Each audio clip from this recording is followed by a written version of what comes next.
Welcome to A Cup of Happy. I'm your host, life coach, mom, and friend, Nicole James. I'm so glad you've joined me to talk about life and the journey from our past to our future as we navigate the present in order to create our very best life. So grab your favorite drink, get comfy, and let's chat over a cup of happy. Hi friends, and welcome to another episode of A Cup of Happy. My name is Nicole James, and today I want to introduce to you Lyndsey Ullom. Lyndsey Ullom and I sit down and have a conversation about her experience in education, the impact that it had on her life, and what she is doing now. If you feel connected to her story in any way, I hope that you will go to the show notes and find out how to connect with her personally through her social medias and her website. And without further ado, I want to welcome you, and here is my conversation with Lyndsey Ullom. All right, thank you, Lyndsey, for joining me today. I appreciate you coming here and being willing to talk with me. So, in this series, we're talking about trauma, and we're talking about different types of trauma that people have gone through, and their transition from that into a life that they love. Mm-hmm. And so, thank you for being willing to come and talk about it, because it's not always an easy thing to talk about. Yeah. But let's go back to when your story kind of starts, I guess, and back to college days. Yeah. So when I was a music student at UT, I originally went into the music program as a vocal performance major because I wanted to, my dream was, to sing on stage and to perform, and I thought that would be my path. And so through the years that I spent at UT, different professors, different teachers, encouraged me, you might consider doing education because I feel like you really would be good at this. You have a natural way of helping people along, and even some of my friends were like, Lyndsey, you should think about. And so it kind of got me motivated to do education. I always said I would never do it. Yeah. No, I don't want to be a teacher. Yeah. But the more people told me that, the more I started really thinking, maybe I could be good at this. And so, I went to graduate. I got a job at a middle school. I was a choral director and a general music teacher, and I was so excited. And my motivations at that point were to get kids excited about my subject, to really connect with them in the middle school years, because I'm not sure of anyone who would say, oh, my middle school years went great. Right. They were awesome the whole 3 years, right? Mm-hmm. So I really wanted to help kids where they were with music. And when I first started, I remember the first year, going to one of the faculty meetings in the in-service day and just being bombarded with so much information. Not necessarily the fault of anyone, but just, you had experienced teachers, they were taking notes, and, oh, what are we going to do about this year, and what's the cafeteria schedule, and, oh, everybody needs to submit this, and it was just a lot of behind the scenes that I didn't realize. And so it's important to, I guess, note that, because teachers experience more in their day than just teaching. There's a lot of, red tape. There's a lot of forms. There's a lot of, just a lot of everything that I didn't realize until I actually went into those meetings. Yeah. And so there's so much circulating in your mind. And so that was part of the challenge, I feel like. Another part of my personal challenge that I'm not alone in this, I'm sure, is that I suffer from anxiety, and I always have, even as a child. And so it was a hard place to be in for someone who is anxious already, and then starting a new job and wanting to, connect with students, wanting to do a good job. On I went, and what became something that I struggled with was, behavior sometimes with the kids. Middle schoolers Yeah. have reputation. Yes. they are going to try out their attitude sometimes. And I always thought, gosh, I would never say that to my teachers, So learning how to, meet them where they were and circumvent some of the behavior and all of that, it was a lot. Yeah. But I found my way. And I got to a place where I really felt like I was doing what I wanted to do. However, as time went on, I had children. Teaching with young kids is incredibly difficult because you're going from one job where all of your mind is wrapped up every single second. A teacher's life is scheduled down to the minute. Yes. You go to lunch at 11:52. You have to be back at 12:32 or whatever the thing is, right? So it's like down to the minute, and there's questions, and you get home, and then you have your second life at home where your child is doing the same thing. They're asking questions. They need your care and support and housework, and that's daily life. That's normal life for a lot of people. Yeah. But it was a lot. I think that what's kind of funny is when I look back at my notes and the things that my journals from those days, I always had almost like a fire escape plan. Like, if you ever want to quit teaching, you could do this. If you ever want to quit teaching, you could do this. And I think that trying to manage all of that, that gave me a little bit of a felt like a safety net. So yeah.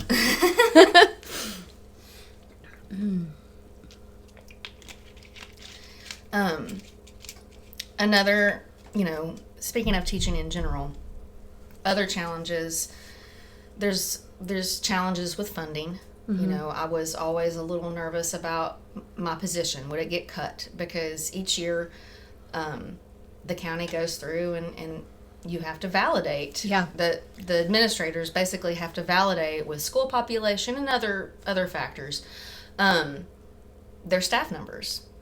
And so, being one of the fine arts teacher, I was always concerned about that. And receiving funding for our programs, a lot of times we had to, raise our own funds. You take home a lot of the job.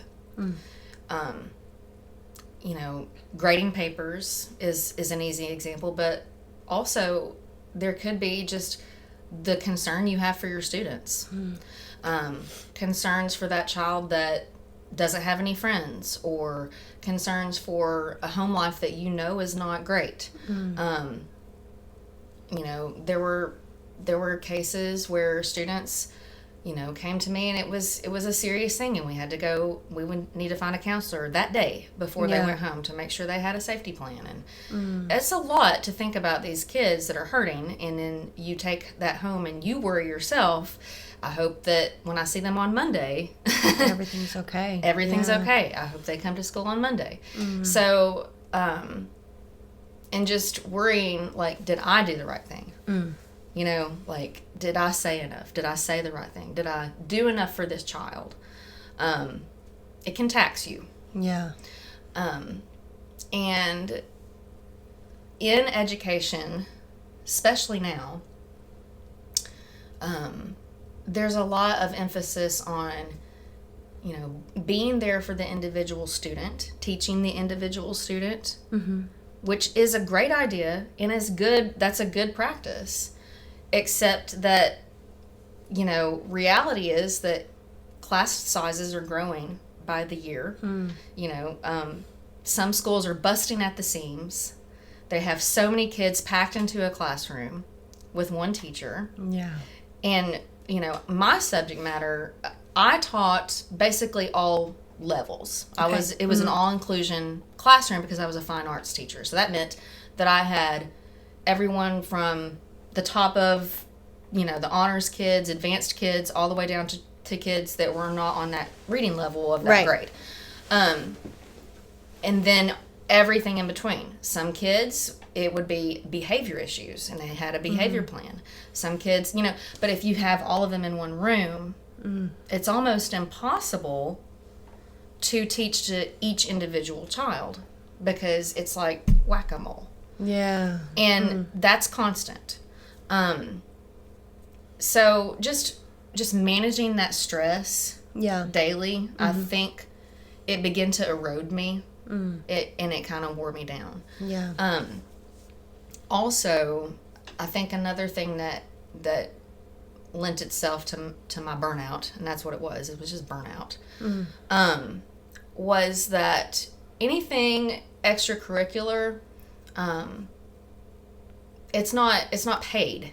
Like it's for free. You are giving your time for free. If it's outside of contract hours, right, then you don't necessarily get paid for that. Some things are a stipend, like coaching or something like that. But for instance, to do a musical with our kids, we didn't get paid for those hours, and that's a musical is so much work. There's so much involved, and that's just one example.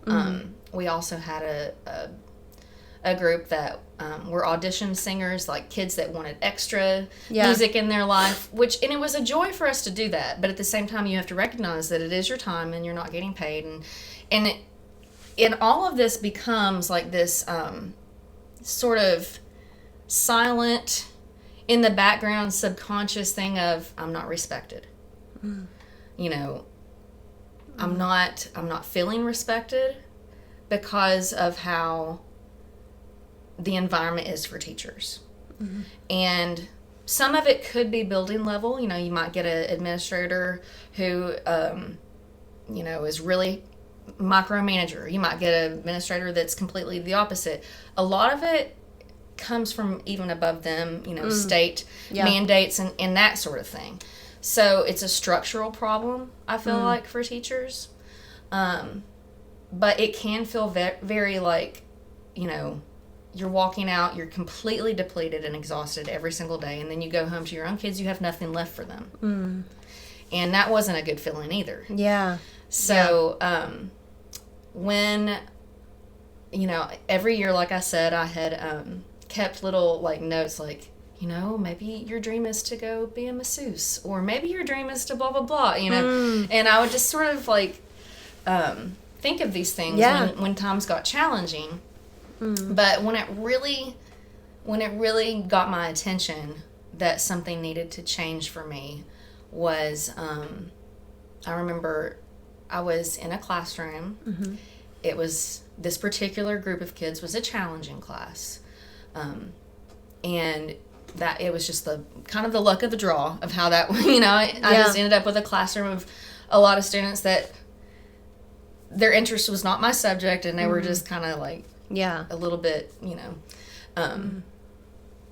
but there was this one, I was trying to get this one girl, okay, let's do this assignment, and she was giving me the eye rolls, and she was, and I felt, while I was standing there talking to her, I was trying to remain calm, and I was trying to do, why am I so dizzy?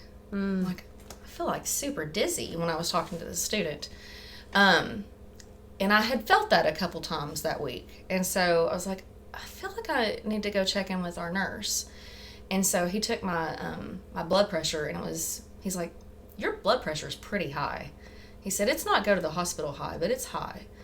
And so that kind of, I was like, gosh, I've never had high blood pressure ever. So I was like, that's odd. I had some more of those experiences, and the worst one was before I got a class. I just felt like I was so worked up. My heart rate was just, I was nervous, and I was shaking. Yeah. And I went on the stage, actually, in the auditorium, because that space was usually empty. Right. And I was just sitting backstage, trying to get my breath, what is wrong with me? I was having a full-blown panic attack, which I've had before, but it was just so different. It was so much and so intense, and I was like, I'm not even sure I can teach. And so finally, the kids came to class because, like I said, you're driven by your schedule. It's not like they're going to wait 5 minutes for you to get okay. But I got to class, and I was able to go on with my day, and I thought, oh my gosh, that wasn't right. That didn't feel healthy. And so I went to my doctor, and she said, okay, I want you to wear a heart monitor, due to some family history heart stuff. And she was like, I want you to wear a heart monitor to just check for some things. And that was like, wear a heart monitor? Yeah. What? I'm like, I'm 41 years old. This shouldn't be a thing. But it didn't, the heart monitor didn't find anything super alarming or anything like that. But it set me to thinking, like, what is going on? Yeah. I think that the year of COVID, that was those years may have taken out of me what I had left to give, because it was so much change. Yes. It was so much change for teachers, for everyone. Yes. But when we came back that year after COVID, there were a lot of policies that had to be put in place. My classroom is a singing classroom, which is directly affected because, of the air we breathe out and all of that. Yes. I mean, projecting your voice when you're singing, you're projecting your air molecules. So we couldn't sing as much in class. So we literally couldn't do the thing that our class was supposed to do. Everyone obviously was supposed to wear masks, which we did.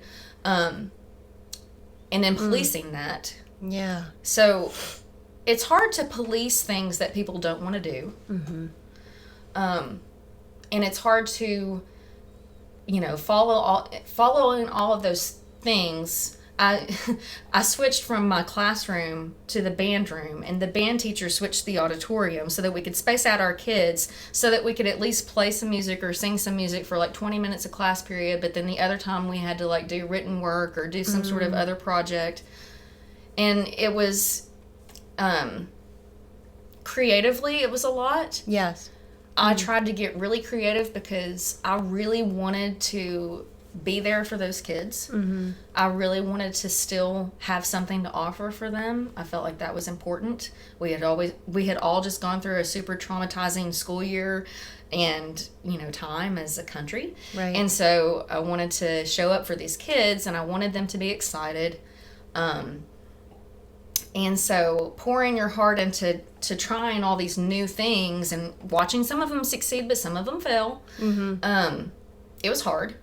The year after that, I think that was the year that the mask mandate came out. Maybe it was, I don't know, it's all blur, but there was the mask mandate after the masks had gone away for a while, and then they came back. Yes. And that was horrible because the kids didn't want to do it. I mean, some of them, of course, complied, and others were like, oh my gosh. It was a lot of frustration. Yes. I think, and a lot of frustration, I think, just overall in society, which we all felt. But it wasn't easy to be a constant for kids. Yeah. And to be a constant that was not burnt out. And so, we got through the COVID years. And, after the episode where I realized I had been getting dizzy at school, and I realized that there was something, my body was reacting to the pressure. And I'm gonna call that my trauma. It was the pressure of daily life, of having to do everything in one day. And my body was telling me, hey, this is not sustainable. And I don't know if you can tell, I get splotchy when I get nervous or when I start to, so if I'm splotchy, that's why I'm fine. But I don't know, changing my life seemed scary. I'm like, okay, this may be something that's not sustainable, but what is it going to look like if I don't teach? Yeah. What am I doing? Because my college degree is in this. I've done this for 16 years. My oldest child is about to come to my middle school, which I've looked forward to for so many years. And it's not a good time because I don't know if I can keep doing this. And so I really leaned a lot on my friends, on my husband, and I read a lot of books. There's one book in particular called The Book of Boundaries, and it's by Melissa Urban, and she is the person that did it's a dietary thing, Whole30. Whole30. Okay. But during her Whole30, she also started working a lot on like boundary stuff, and so that's what this book is about. It's not as much dietary, but anyway. But I realized that I had other dreams and I had other passions, and it's okay to let yourself shift. Yes. Because you're not going to stay the same person your whole life. And I love music. I'm a singer. I play piano. I've written my own songs, and all of that's great. And I love teaching it to kids. But there's other parts of me that I realized that I was ready to honor. So, I talked to my husband. There were a lot of tears. He said, "Listen, you just need to make the decision." And I was so afraid of making the decision and it being too rash and then regretting leaving, because a lot of my identity was wrapped up in what I had accomplished in this program. Yes. And I felt like it was important, and I felt like it was important work, I guess, for that I was giving back to the world and in my way of helping. But I thought, okay, so if we're going to change it up, let's do something that you really want to do, Lyndsey. And so I've always really wanted to sell my art. I'm also an artist, and I have been since I was a child. I'm a portrait artist, and I do wildlife and different kinds of stuff. And I thought, if not now, when? Because there were a lot of times, especially on bad days, if there was like frustrating day at school where, gosh, that didn't work, and that didn't work with this kid, and oh man, I wish I had just been able to, that kind of day. That I would daydream about, I really want to do more than this. I really want to do something else. I really want to sell my art. I really want to. And I thought it was just my way of like dealing with stress, but I think that, if I really listened to that, it was me. It's me telling myself, hey. So this year has been my first year not being a teacher. Wow. Yeah. How does that feel to say? It feels a little crazy because I still feel teachery in my heart. Okay. Yeah. So it was a big part of you. It was a big part of me. Yeah. But it's been good, and I have not felt, the regret like I feared that I would. I have also been able to watch my daughter do really great in her 7th grade year. So I was there 1 year while she was there. Okay. But I think, too, that it's been nice for her to be there without me, because it's given her a chance to establish herself without being in the shadow of, oh, you're Miss Ullom's daughter. Which I guess still kind of happens, but, she's done so well, and she's doing her own thing, and I've got to experience that as a mom, not as a teacher first. Yeah. So, yeah. Wow, that's so exciting. So I love the fact that throughout the hard times, you kept, in a way, dreaming. Yeah. And that's something that people forget to do so often in their day-to-day, and they get bogged down. And I have this one exercise that I have my clients do that I absolutely love. And so I just wanted to share it with you because, so you were dreaming in your own way, and that's beautiful. But for sometimes there's people who struggle. They don't know how to dream. They don't know what that even looks like. And so one of my favorite exercises is to have them close their eyes and to think about a random Tuesday in their dream life. What would you do on a random Tuesday in your dream life? what time would you wake up? Are you working at home, or do you go to an office, or like all of the little details that you don't think of? Because sometimes even when people do dream, they're like, oh, I wish I lived in this house, or I wish I did this. But what does that really look like to where you can start to grasp onto it? So I love the detail that you found. Like, you're like, I really want to sell my art, because that's very specific.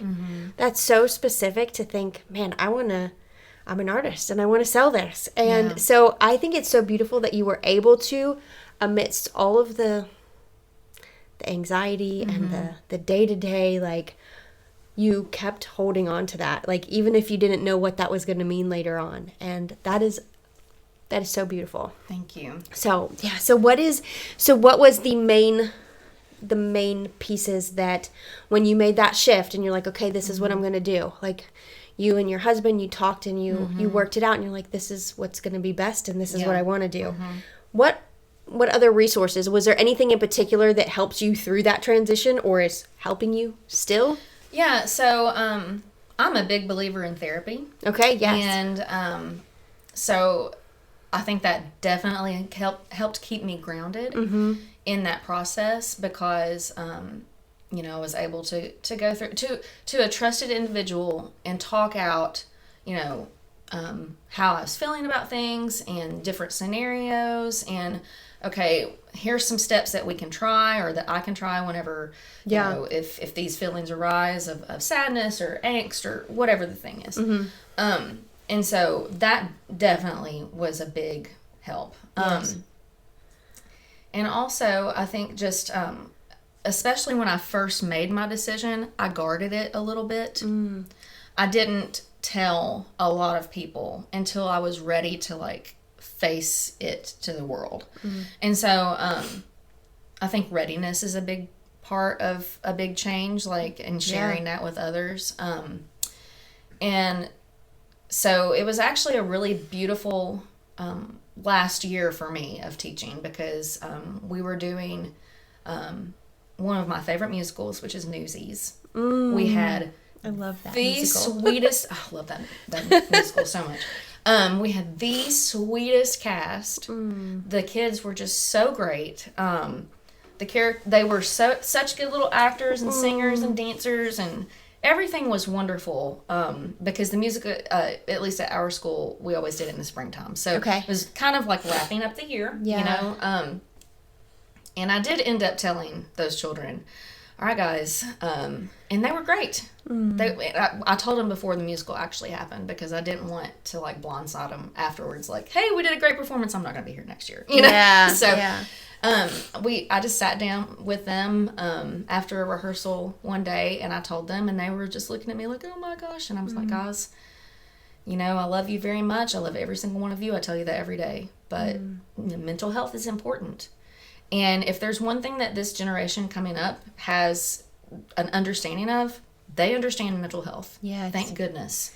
Because, and they're also really good at, like, being able to talk about it. Yes. And so I feel like even their support as little middle school kids, they're not little, but middle schoolers, that was great. Yeah. And so I was able to leave that profession with a little bit of closure, which was really good for me. And I've been able to support my friends that are still teaching, and my kids' teachers, even if it just is, hey, that was a great project that you assigned my daughter. She really loved it. I thought that was so creative. Thank you for everything that you're doing. It goes a long way. It doesn't fix the problems, which I said were infrastructure, structural, political, blah, blah, blah. Right. But at least it tells that teacher, you know what, I'm recognizing what you're doing, and thank you so much. So yeah, I felt good about being, a supporter of my educator friends. Yeah. And I feel good about the change that I made. Yeah. So what does life look like for you now? So before it was wake up and every minute of your life was dictated by a schedule. What does it look like now for Lyndsey? So I get up in the morning and I get my 3 children ready, and I take them to their schools. How old are all of them? So I have she's going to be 13 in May. Okay. I've got a son in the middle who's going to be 10 in April. Okay. and I have a 5-year-old. Oh, wow. Eventually, I'll have one in high school, one in middle school, and one in elementary school. Yeah. But, so I get them going to their places, and I come home, and I have a cup of coffee, and nobody talks to me while I drink it, unless it's my husband, which is fine, because I kind of like him. And I go to my art room, and I have, sort of figured out some tools to help me along, because going from a super dictated schedule to a super free schedule was like, whoa. So I can imagine. I have figured out some ways to kind of keep me, all right, this is what I need to do today. But I have the power to decide what I'm doing. And I'm working on things that bring me a lot of joy. And it's not a constant demand of, like, I'm doing this gesture of, like, pulling from my soul. But that's what it's like. You get pulled from your soul in 37 different directions every 5 minutes. And that's just normal. Yeah. That's teacher life. Yeah. But I don't have that constant, like, pull of the soul. And, I loved those kids. Yeah. I gave them everything I had. And now I'm doing something different. And hopefully that will help a whole new set of people. Yeah. I really think it is beautiful. Like you said, kids nowadays, they understand mental health more than our generation did. Absolutely. And I think that's really good. I notice it with my kids too. Like, they do joke, maybe more often than they should, that, hey, Mom, I need a mental health day. Like, it's just a day home, Yeah. But honestly, they do have a better understanding of it. I have a son that's getting ready to start college, and has been toying with the idea of continuing to play his sport in college or not. And he's like, I'm really trying to determine if the schedule is going to be good for my mental health or not. I was like, wow, that's so, like, we wouldn't have thought of that. It's super mature. Yeah. And so I think it's also a beautiful gesture for you to sit down with your students and to say, hey, because that's another example. Like, you didn't fail as a teacher. You were an amazing teacher while that was your thing. Yeah. And then you were like, now it's best for me to go do this. Yeah. And they get to see that. And they get to see people living out, really, truly caring for themselves. And now you get to show up for your family. Yeah. Better. Like, I think it's great. I think it's a great thing. So what is one thing that you would want to offer to anybody, whether they're a teacher or whether they just find themselves in some kind of daily grind where they are miserable and just literally trying to get to the end of the day? I think that what was helpful for me was to check my motivations. Obviously, I wanted to be there for the kids. But as your body gets worn down, and as your, mental health gets worn down, and you get more visibly frustrated with things, it's harder to show up authentically. And it's harder to do a good job just because you're so tired. Yeah. So I think check your motivation of, why am I here today? And that's not a guilt trip. Yeah. It's just for you to have a place to start. And I think, if I may, just talking directly to teachers, find some support. If you're a teacher that's out there going, I don't know if I can do this. I don't know if I can reach retirement age. I definitely don't know if I can do this, that long. I'm not sure if I'll reach 15 years. I'm not sure if I'm going to finish this year. There's, anything in between. Find some support and do what you need to do to take care of yourself. Because the job, you can burn yourself at both ends, and no one's going to stop you. So you have to make sure that you are taking care of yourself so that the people that love you still have you around. I'm like, I don't want my kids to know a mom that is always angry. So that's where I think that just starting in that place and just kind of being honest, like, okay, what's really happening for me right now? What can I do in this year? What's logical to get me to a better place. Yeah, that's a great starting place. Yeah, thank you. I love it. So I do have another question for you. So in my world of coaching, I love helping people work on their mindset. And I think mindset is a very critical place to start because it really goes hand in hand with just the whole mental health and just it's just a building block. Like if we can keep our minds healthy, then we can pretty much grow from there. And one of the easiest ways to do that is through gratitude. And I love the idea. I ask all of my clients to look at the last 24 hours and to find 3 things within the last 24 hours that they're grateful for. So I'm going to ask you the same. Sure. If you can come up with 3 things that you're grateful for that have happened, and they can be the tiniest little things from your favorite fuzzy blanket to a cup of coffee, literally anything. And this really just teaches us to, it trains our brains to look for those things. If we do that every day and we only give ourselves the previous 24 hours to look for, then that becomes a habit. We start to look for things every day. I can be grateful for this tonight because, this barista at Starbucks smiled at me and she was so nice. You begin to look for the positive, and I think that's a great place to start.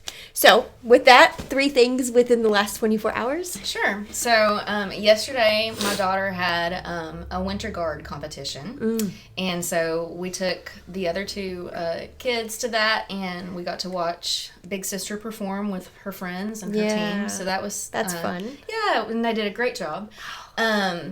And I also got to see a musical. I took the younger 2 to a musical because the older one was still at Winter Guard.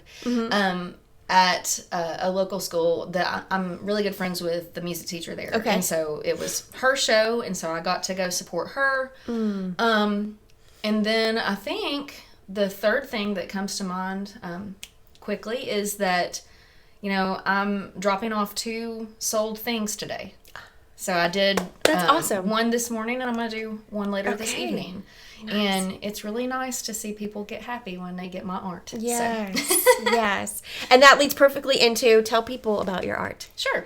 So when I was little, my favorite thing to do was to draw faces. And faces, portraiture, it has a reputation of, it's tricky. Yeah. But I just loved it so much, trying to capture a face. And so I really love,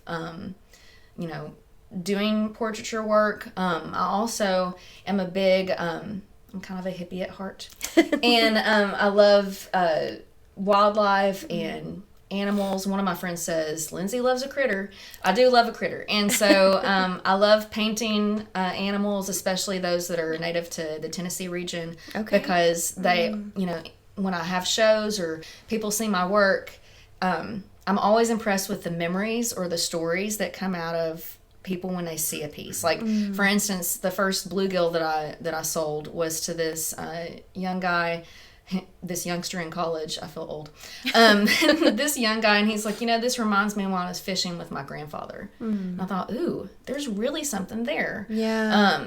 That connects people to stories and to memories, and so. That's kind of my motivation with my art. I love that. Yeah, and where can people find your art? So I have, the first place is my Instagram, which is my name, Lyndsey Ullom Art. I am also going to be doing some shows coming up. I am in March, or this month, in a couple weeks, I'm doing a statement consignment, so I'm a vendor for that. I'm also going to be a vendor at the Maryville Makers Market in May. Okay. So, oh wow, yeah, lots of stuff, and hopefully a new website is coming soon. So, okay, I love it. We'll link all of that in the show notes for everybody to be able to find you. And Lyndsey, thank you so much for sharing your story. I really appreciate it, and I loved getting to talk with you. Yeah, me too. Thank you. Thank you.